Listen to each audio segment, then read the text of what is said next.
My name's Jack Jostes, and welcome to Ask the Experts, Commercial Snow and Landscape Sales Panel. Today, I'm going to be more or less moderating a conversation. I'm really excited to have our panelists here today.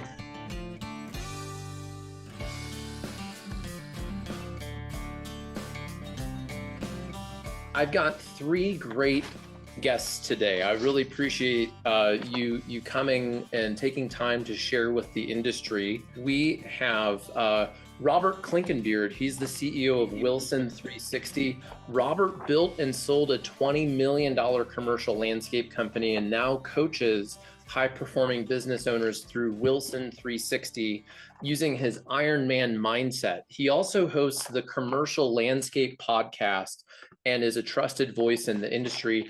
I recently got to interview Robert on my podcast, and I'm going to be interviewed on Robert's Commercial Landscaper podcast. Next, we have a couple clients of Ramblin' Jackson. Nick Klotz is the CEO of EPM of Michigan. Nick scaled his snow and landscape company while maintaining a 95% employee retention rate and works 20 to 25 hours a week. Is that true, Nick? It fluctuates. The retention rates fluctuated some. The hours are up a bit this year, but we've scaled, right. So I've had to step in some places. I thought so. I know it fluctuates, but he's also done it. And I've interviewed him on the podcast. I met him at the CIMA Symposium where he was a speaker on employee culture and retention. And he runs a really great company. So I'm excited to hear from him. And Eddy Zakes is the CEO of Earth Development and has over 25 years of leadership experience and runs one of the Midwest's top commercial snow and lawn care company. I recently went out to visit Eddy in Green Bay, Wisconsin, and he truly has one of the, maybe even the best office I have ever visited. It is branded very tastefully with his core values. You can see behind him that they are reliable, responsible, and partnering. And they aren't just slogans. These are like deep, meaningful operating principles at the company. And I got to interview some of his people. So Eddy, Robert, and Nick, thanks again for coming. Is there anything else I should share about you guys that I didn't? No, don't think so. Happy to be here.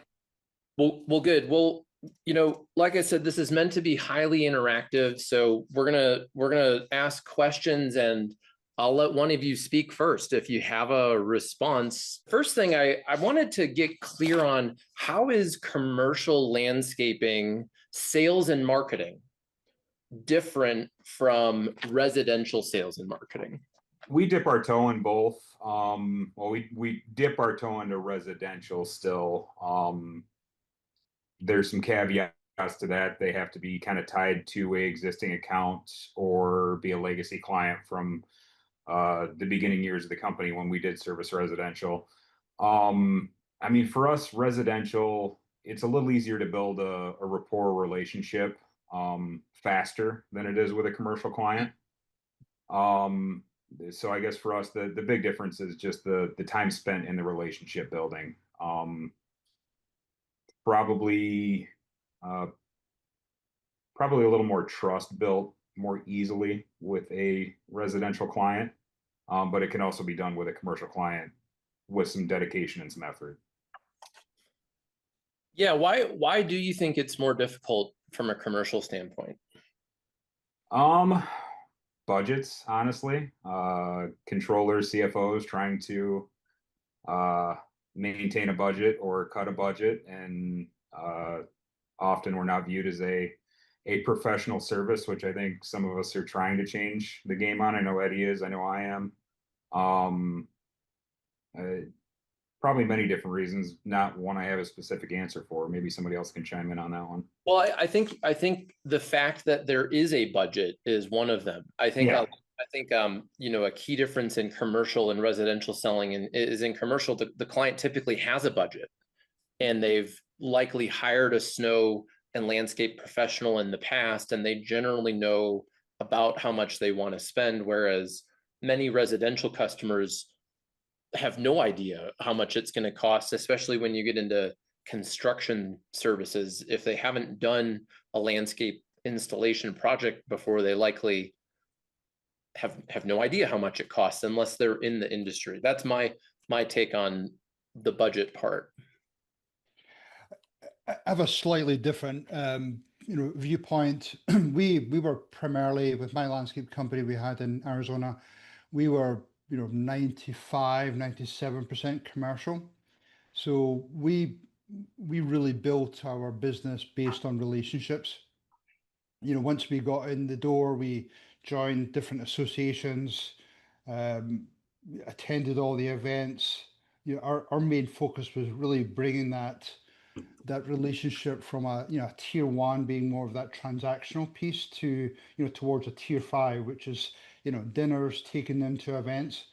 So and once we got into that upper tier level, 3, 4, 5, we actually found that a lot of our clients would if they moved management companies, they would take us to that next management company with them. So yeah, it's probably a little bit more difficult, you're breaking through that barrier. But I think once you're in the mix and you have almost like a seat at the table, and then you can build some really amazing relationships. Yeah, I would completely agree. Earth Development is only focused in the commercial space. When we first started out 25 years ago, we were, in both residential and commercial, but today focused solely on the commercial space. I think the relationships can be very deep. I think that the buying process and buying cycles, there often is a different level of awareness. I think you also are paying for the sins potentially of the landscaping companies that they have worked with previously, and they have a preconceived notion of what landscaping services or snow removal services are. And so how you separate yourself and get through those things when you're renovating a home or doing maintenance at a home. Maybe the impression of what the services are meant to be can be somewhat different. But yeah, the commercial buyer is potentially has a different level of savviness, although there's huge variations in the level of education and savviness that they have. Yeah. Thank you. Yeah, 100%. Yeah, and back to Nick's point, I think regarding the budgets, budgets can sometimes make or break you. But if you build that relationship to that higher tier, you can often influence what those budgets can look like. If you actually present budget spreadsheets with them, work through that budget cycle, talk to them about increases, do that face-to-face conversation with them. It could definitely, you could influence that, and even to the point where you could influence, future capital projects. If you're looking to replace irrigation systems or do some major renovation, if you start to, plant the seed at an early stage, then it could really, help to build that longer term relationship if you're building out, 3 to 5 year budgets ahead of you. Yeah, and with that, then the buying cycle, the decision-making timeline can be a very different level duration, let's say. Yeah. So I think once you have that client, we can build these tiers, we can work up, we can potentially influence their budget in the future. The stage is set for the 2025 Landscape Leader of the Year. We've narrowed it down to 3 incredible finalists who are changing the game in the landscape industry. First up, Michael Fisher from Dutchie's Stonework and Outdoor Living.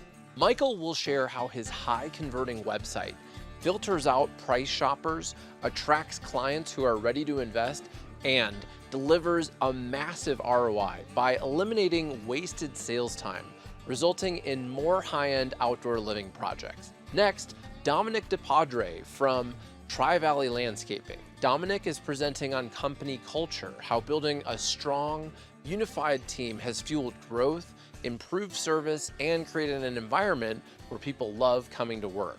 And finally, Stuart Ward from Buckhead Landscape and Design.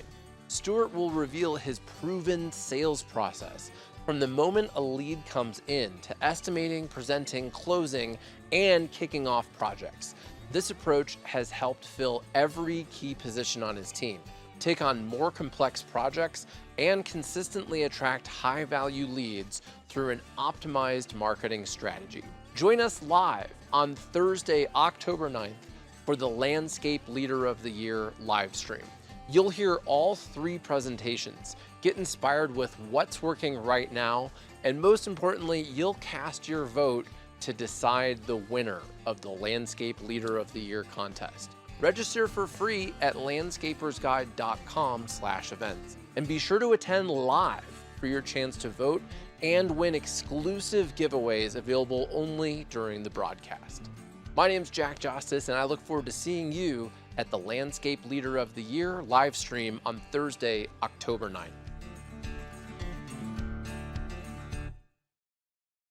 I wanted to bring in a question from the audience. This question is from Jackie Muller from Priority Landscape and Maintenance. And hers is, how do you break into large commercial facilities that won't let you past reception? Right. So I think this is the $1 million question, or multi-million-dollar question is, how do we get to the point where we could then have that relationship? So I wanted to ask the panel, many people will call this in sales the gatekeeper. How do you get past the gatekeeper? Persistence. I mean, leverage any contact you have. Go to LinkedIn, find out who the operations facilities manager is, try and find some way to network your way in there. When it comes to the gatekeeper, make friends with the gatekeeper and be persistent. Stop in once a month.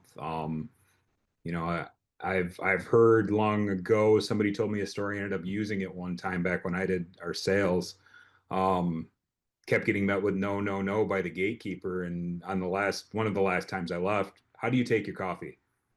Oh, two creams, 1 sugar. Okay, well, I'll bring that next time I see you. And showed up with a coffee. And a couple more of those, we were able to get a name. We weren't able to secure the account, but just persistence, friendliness, not pushy, and network your backside off. I would say, and I would also add, ask for help. So I mean, I think calling other people in the company other than that gatekeeper and saying straight up, I know, Nick, you're not the right person, but I'm trying to find the right person. Would you be willing to do me a favor? And if you start off a phone call with, hey, I could really use your help. Could you do me a favor? People want to help people succeed in general. And so I think, asking for the adjacent introduction, or just what number should I call? I know you're not the right person. What number should I call? It often will get you the first clue to start unraveling that. I love it. What are you thinking, Robert? I think, definitely both of you bring up some great points there. I think a couple of things to add. I talked earlier about events. What are some of the events, like BOMA, IFMA, CEI? What are some of the events that they hold? Trade shows, happy hours. Often the time that the gatekeepers are not there, so it allows you direct access to a lot of the decision makers. Assistant managers, full property managers. And then one of the other tricks I heard from one of our clients, that they took in almost like a candy jar to the gatekeeper and put it on their, the front desk. And every month they went back and filled up that candy jar again. So it was a good way to sort of build that rapport with that gatekeeper. And eventually, they often say that it takes 6, 7, 8 touches to actually get in the door or make that connection. And so, but this company really successfully found a way to get in front of that gatekeeper every single time when they filled up that candy jar. So I love what you guys are saying here. And I'm curious, have you all read How to Win Friends and Influence People by Dale Carnegie? Yep. Because it sounds like we're talking about that book. He even has a chapter about winning, what's it say? It's something about attracting more bees with honey than vinegar. And I wanted to share a candy story myself. So every year I take my family to this bluegrass festival, and it happens to be in my town. And we typically walk to it, and we walk about a mile, which normally isn't much. But the week, actually days before, I was out with my sons, and we rented one of those 4-person bicycle things. It's like a golf cart with, and we didn't know that when you push it backwards, the pedals go backwards. And it trapped my son's foot and very badly bruised it. We actually thought it was broken. And we had paid hundreds of dollars to go to this bluegrass festival. So I went and got in line and went to the security guard, and I said, hey, could you help me?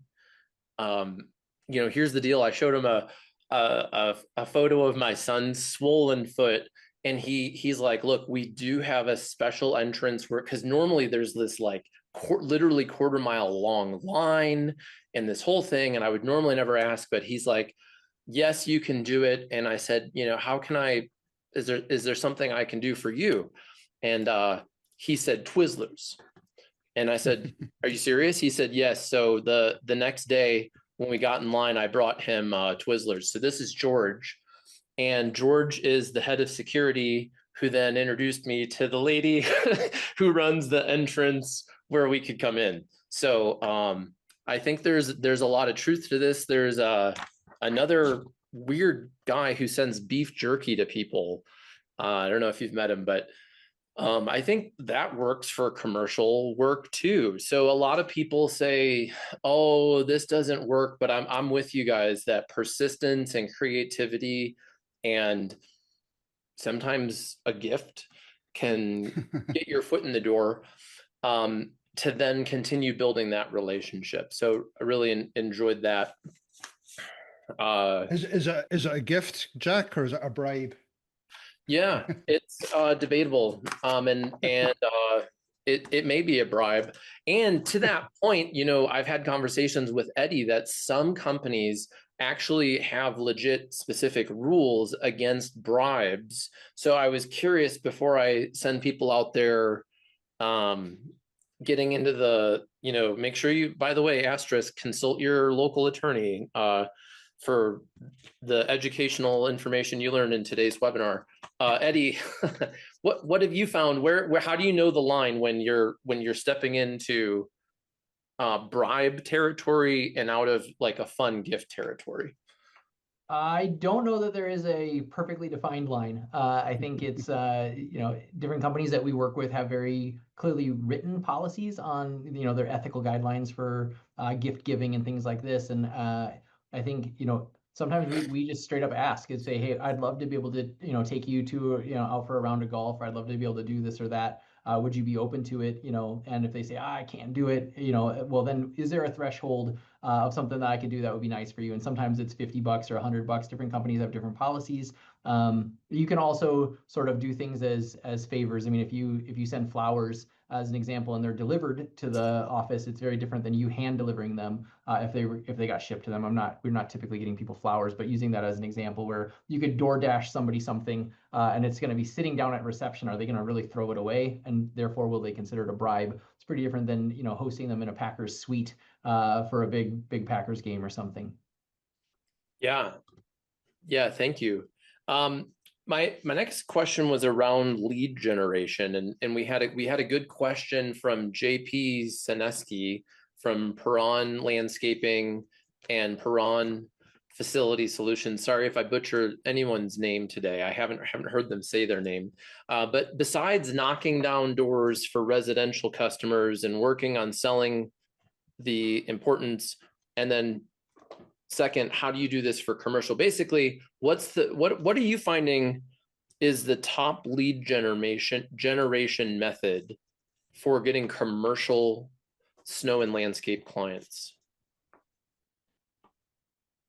Number one for us is hands down is cold calling, but it's not just shotgunning stuff out. It's very strategic, intentional, direct, on purpose calling, and finding a way in to build that relationship. And then after that, referrals and inbound leads are super helpful. But our sales team is out there making phone calls and setting up appointments, trying to get to talk to the right person. By far, that's where they spend their time, and find success. I mean, yes, a warmed up referral or warmed up inbound lead is maybe easier to close, but in terms of the volume of leads, 100% is through the hard effort of our sales team. I'd say we're probably the same. Cold calling closely followed by referral, closely followed by seeing our branded trucks on site.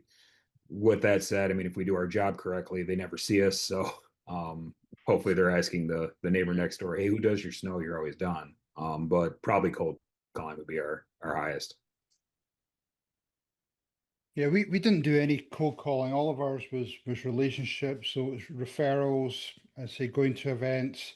We would do a lot of almost like lunch and learns. So if we already had maybe a connection with a property manager and a management company, you would use that person to get in to do a lunch and learn. And now suddenly we're in front of 10 or 15 property managers who have, 5 to 10 properties each. So it's a good way to get a foot in the door. And then you just build on that relationship and just go deep with a management company. So we found a lot of leads, referrals through that type of tactic. Occasionally we'd go through LinkedIn, find out who's connected with who. But yeah, we didn't really do a great deal of advertising or cold calling at all. That's interesting. Yeah. I was curious, how do you approach business development and sales, and related, who handles account management and renewals at your company? So sales, I'm going to define more as, let's call it new sales, opening accounts, and then there's account management and renewals. And I'm curious, is it the same person as hunting and farming, or do you have a dedicated hunter and a separate farmer? So we're in Eddy's nodding. Eddy's structured how I want to be structured the next year, I believe. We're currently in the process of a transition. It used to be sales, account managed, and we're not a massive company. We're only about 5 million in revenue. So we're looking at transitioning to having a dedicated business developer and a dedicated account manager. Account manager will handle renewals, upsells, enhancements, hopefully a transition to greenside work or landscape work. So in the next 6 months, we hope to be at that point fully. We're already partially there. And I was nodding along because yes, what we have dedicated salespeople that are in, new business development, and then we have account managers that once the sale is completed, the relationship is handed off to a dedicated account manager who owns that relationship going forward and owns the retention, the renewal, and then also the potential for expansion. We see that the expansionary relationship is based not so much on only like a trustful relationship, but it's also based on your service quality. And at some point in time, the salesperson has built up the trust in anticipation of service to make the sale, so that we've not actually done any services, and so you're really trusting the sales rep. After that point in time, when we've started to do services, the decision to expand your relationship with us is really predicated on, how well are we doing in delivering the services according to the scope of work and the client's expectations. Yeah, we had exactly the same model as Eddy.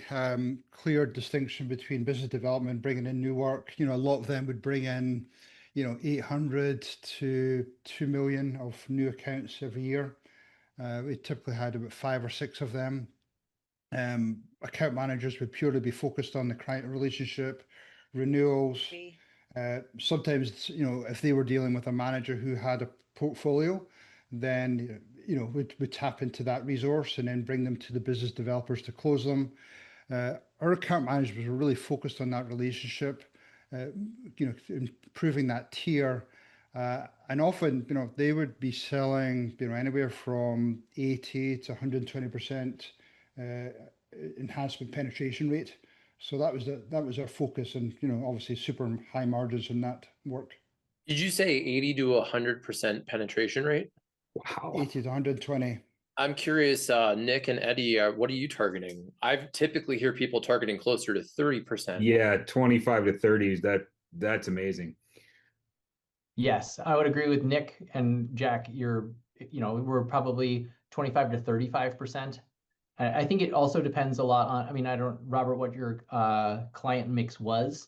And also, if we work with a lot of logistics and distribution centers and things like that, for snow removal or landscaping, the amount of out of scope work that's available there is different. It exists, absolutely exists, but we're not doing color rotations at the distribution center necessarily. Or if we are, they're pretty small. They're pretty small. A couple of little planters, let's say.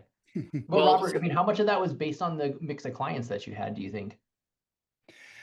There was a few influencing factors. Arizona, 12 months a year works, so we did slow down a little bit, December, January. Real, good mix between retail, Class A, B, office, industrial, HOAs. So a good mix of work there, a pretty even split. I think probably one of the biggest factors we found is, using client budgets, building a sales machine where all of our, most of our managers were all in the business of selling work. We used renderings, we had fact sheets. So all of those really helped towards increasing that enhancement sales. So it's just a constant machine, just building in more proposals, using the budgets, tapping into our clients and following up with it, but not in an aggressive way. I think it's an important clarification for the audience in case they're not familiar with everyone here. So Eddy is in the Midwest, primarily Wisconsin and surrounding northern states. Nick is in Michigan, the area. Robert's company was in Arizona. So Robert, what percentage of your revenue was snow? Yes, good question. Right? Okay, so his like he just kind of mentioned, hey, we had year-round landscape opportunity. So I haven't asked this question, Nick and Eddy, when you're targeting that 25 to 30%, is that what is the penetration rate on the green side of the contract? Green side for us, we shoot for 25 to 30%. Okay.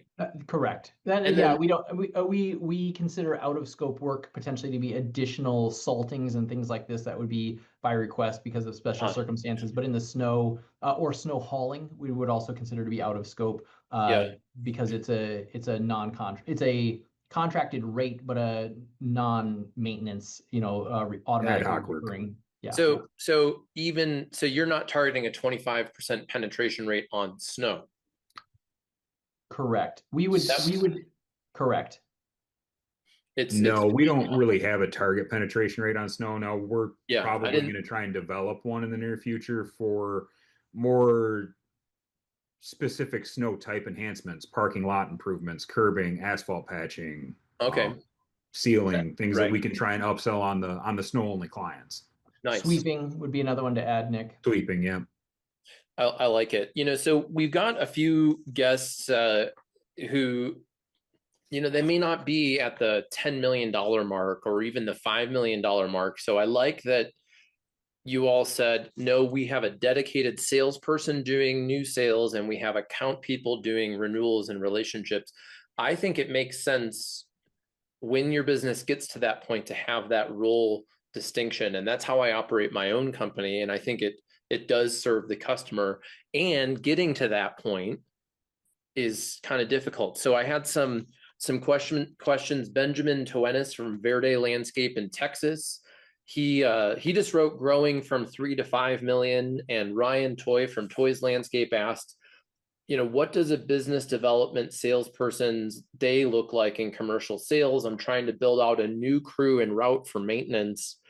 Where do you start? So I want you to kind of like think back to when you were in that 3 to 5 million range, or maybe you were in 2 million and now you're thinking of, well, I think my vision is to become a commercial company or 50% commercial, or I'm trying to get into commercial. What do you have for folks kind of in that phase of growth pertaining to sales and how to do it, and what do the people look like? And one of the first things that comes to mind is know your capacities. I mean, if you're a $2 million company and you're out going after massive distribution centers, don't outsell your own service. I mean, I've been guilty of it, and it's gotten us in a pickle before. Make sure that you can bankroll the sites you're trying to take on, bankroll the salt, bankroll the labor, because you start to get into those large facilities. A lot of the time they're 120, 180 day pay. Make sure you're going to be able to maintain that float. A little bit off topic on, I think, your question, but kind of a point I wanted to make. Thank you. I think to Nick's point, really identifying who that core customer is. Yeah. That brings in maximum revenue, maximum profitability. Even in that commercial space, there's 4 or 5 different segments of that. So looking at, if you're already doing some of that work, looking at whatever system you're using, but looking at which jobs are bringing me in the most profit, maybe less of a headache. Some people don't touch HOAs because of all the different layers you have to go through in decision making, but other people just dive really deeply on that HOA. So really identify who that core customer is, and then figure out what's the best way to penetrate that segment, and then figure out Yeah, what's the best tactics to do that. I agree with you. So in my book, Tree of Good Fortune, and at Ramblin' Jackson, we call that hell yes customer. Who is your hell yes customer? And in our book club just this week, we read the book Raving Fans. And I don't know if you guys have read this book. It is excellent, and it's like a tiny book. It's like you can read it in an afternoon almost. And one of the overlaps was the first thing was there were like 3 key messages from this book about creating raving fans. And I think this is relevant to what Robert was saying about having these tiered relationships and even getting the relationship to a level where you're influencing the budget. And it does come down to who is buying, and then how well do you serve them. And the first part is deciding what you want. That was one of the messages from this. My opinion and my experience rather in figuring out my hell yes customer, which is you guys and the people here, multi-million-dollar snow and landscape companies, was years of serving other different types of customers. And some of them happen to be multi-million-dollar landscape companies. And I noticed that, wow, I'm getting great results for them, and I like them, and they pay me. I guess what I'm getting at is how did you guys figure out who your hell yes customer is? Was it similar to my experience of, it's not quite trial and error, but it's, serving customers and looking back at what worked, what didn't work? How did you guys figure it out? We went through a lot of hell no customers to figure out which ones the hell yes ones were. I think that's the only way to do it. And the thing is like, I have a client, and he spoke at the SIMA Symposium. He loves doing residential snow removal. He has figured it out. It's very profitable. He goes skiing most of the winter. He's got it so dialed in that he is not out personally plowing snow at Mrs. Jones' driveway. So he has figured, and for most people I talk to, that is a hell no customer. They do not want to sell to or talk to Mrs. Jones about her driveway. What about you, Eddy? What do you think about? I mean, I would say, when you have an abundance of opportunity and you then have the privilege to be choosy, I think when you're just starting out, most of us, when we start a small business, we're just trying to figure out how to keep the lights on and feed our families. And when you first started, Jack, I'm sure you had clients that you actually would love to have been able to fire, but you couldn't justify firing them because you needed the revenue from them. And I think absolutely, part of the challenge is you might know that this customer isn't the one that you really want to work with, but you have to honor the contract, you have to honor the relationship, and do things right as well by your customers to build the reputation and build the experience to stay in the game long enough to be able to do that as well. I do think you can go ahead, Jack. I just wanted to reiterate what you just said, because sometimes people hear me say that you should have a hell yes customer and there are hell no customers, and they think that it means that you're not going to take good care of the people that you realize are a hell no customer. You still need to honor them, like you said, and serve them, and maybe even earn a Google review and a referral from them. Correct. Right. And at the same time, realize they're not a fit long term. I think you can do both. I think you can also go through, you can definitely learn this through experience. And Nick talking about the hell no customers and like, I don't want to work with those ones anymore and everything else.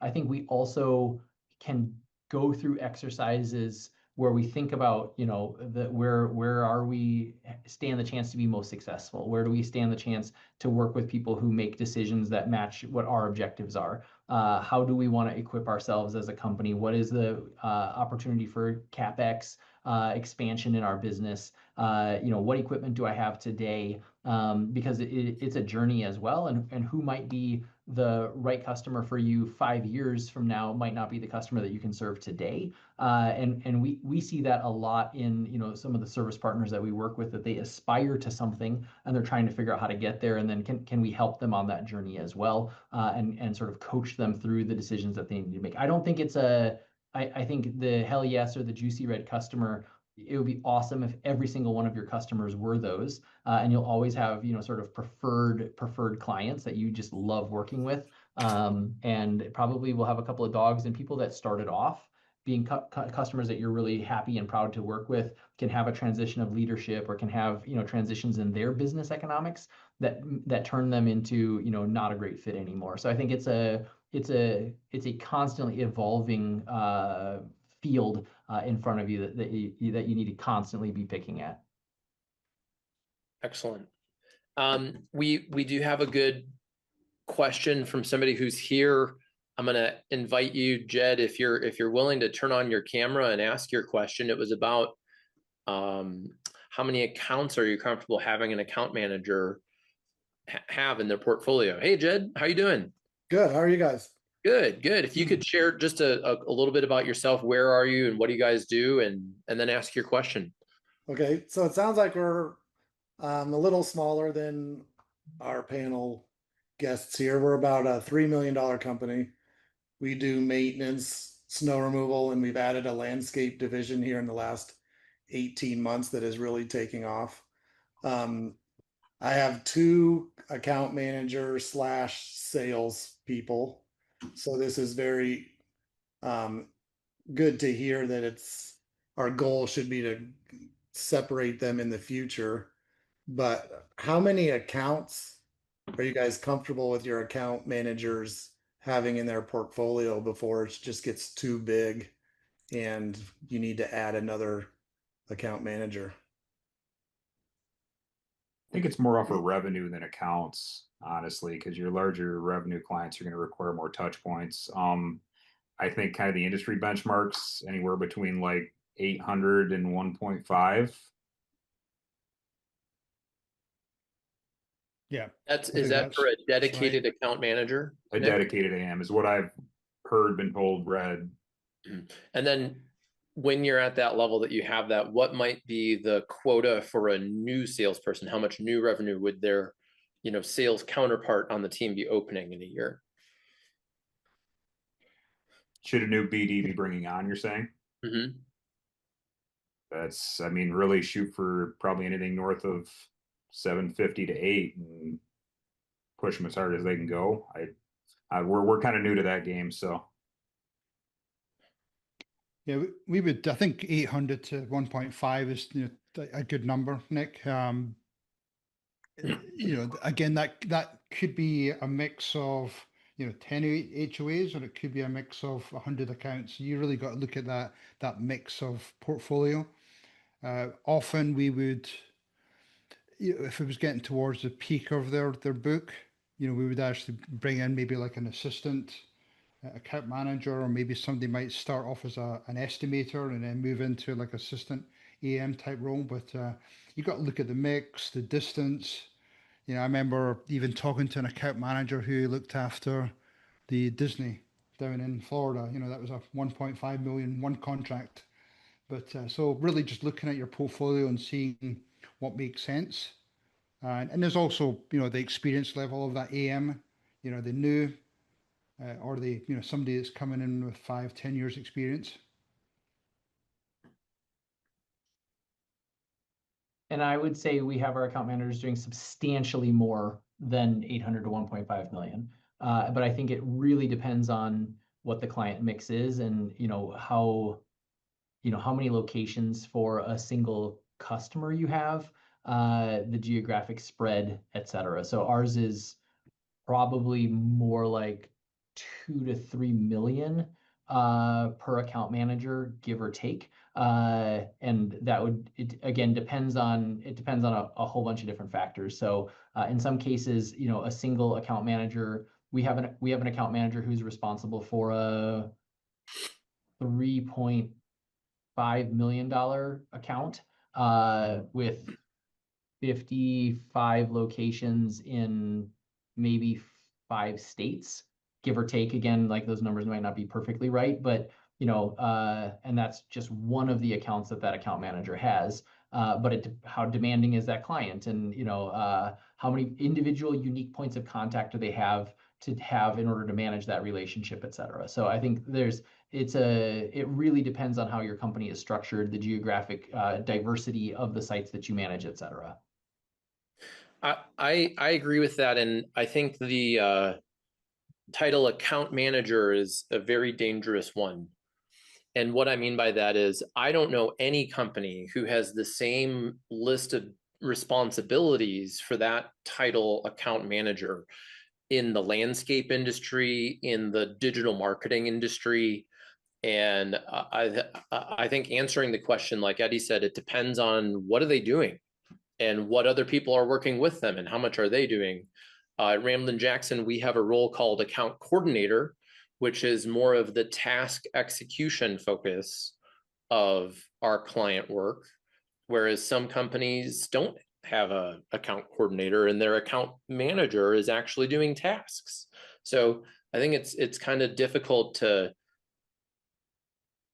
answer, and then even looking at industry trends, there's a lot of nuance that isn't shared when you look at the reports and things on that. I'm really enjoying our conversation, and I wanted to invite a special guest, Ramblin' Jackson's Director of Client Strategy, Robert Felton, with a brief announcement.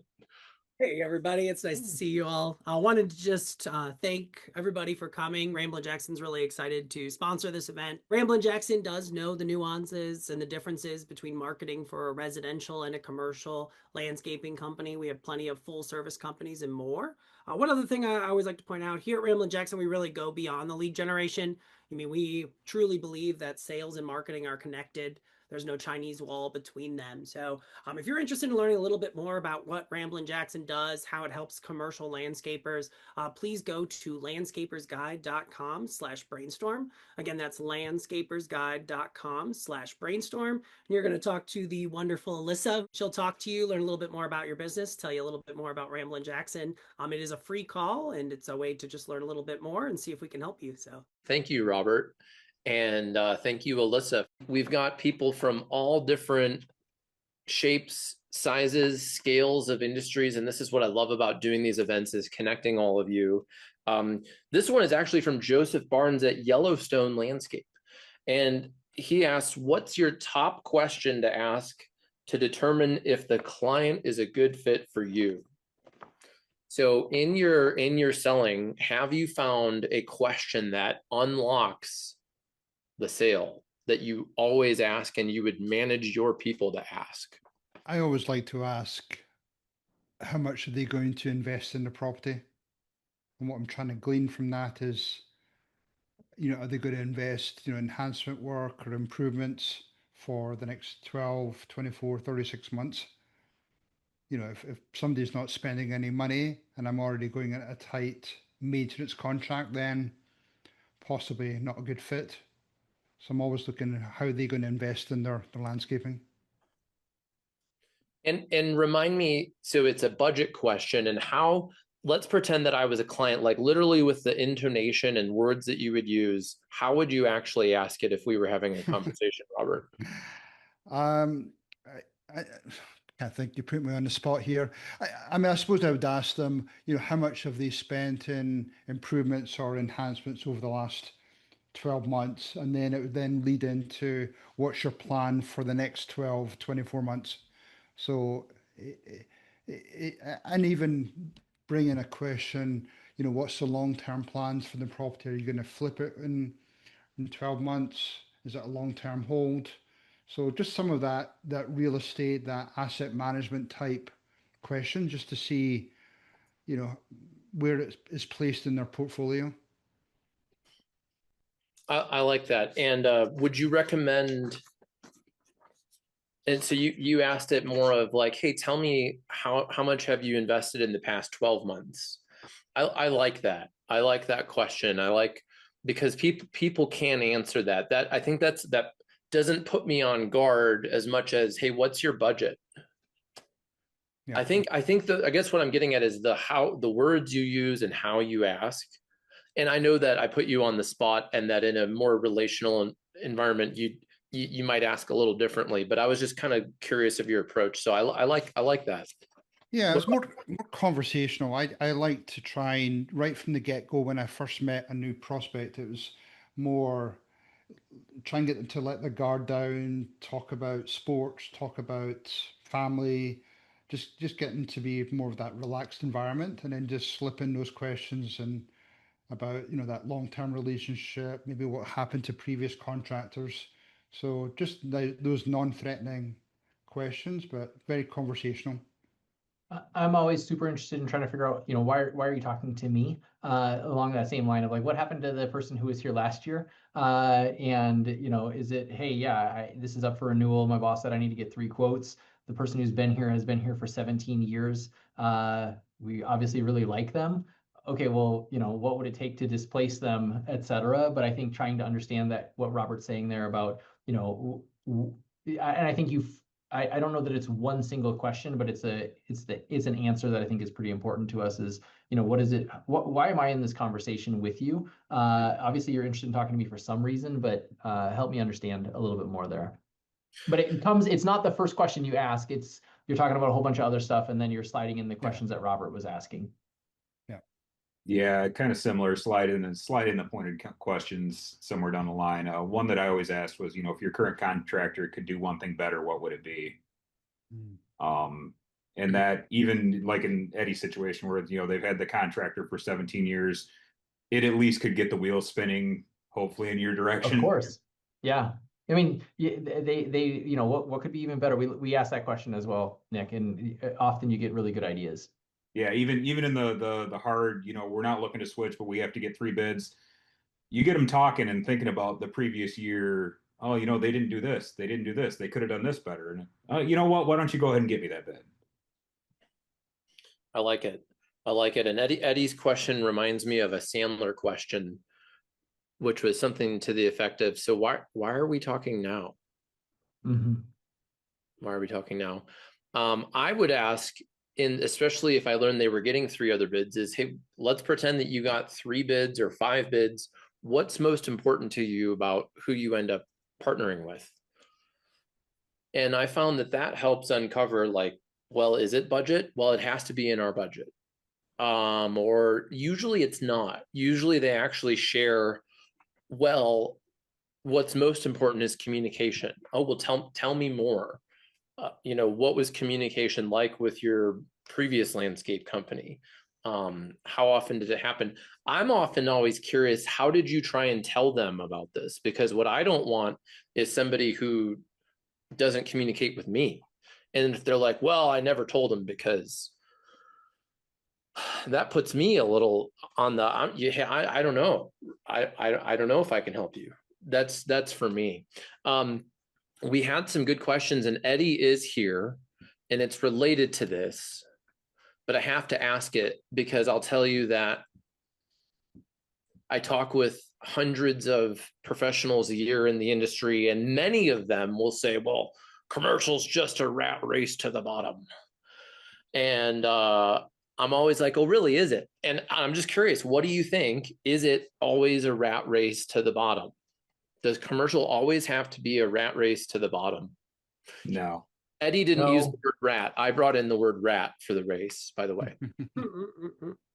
It's a great question, Eddy, and it's something that there's always going to be somebody. We position ourselves specifically in conversations right off the bat, saying, hey, if price is the number one most important thing to you, earth development has never been set up to be the cheapest option out there.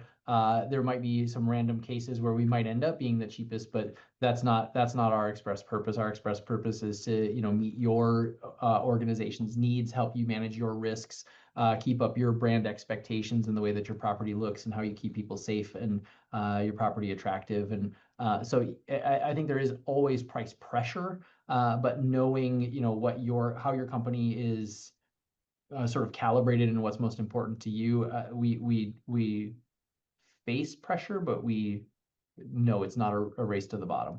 It doesn't need to be a race to the bottom.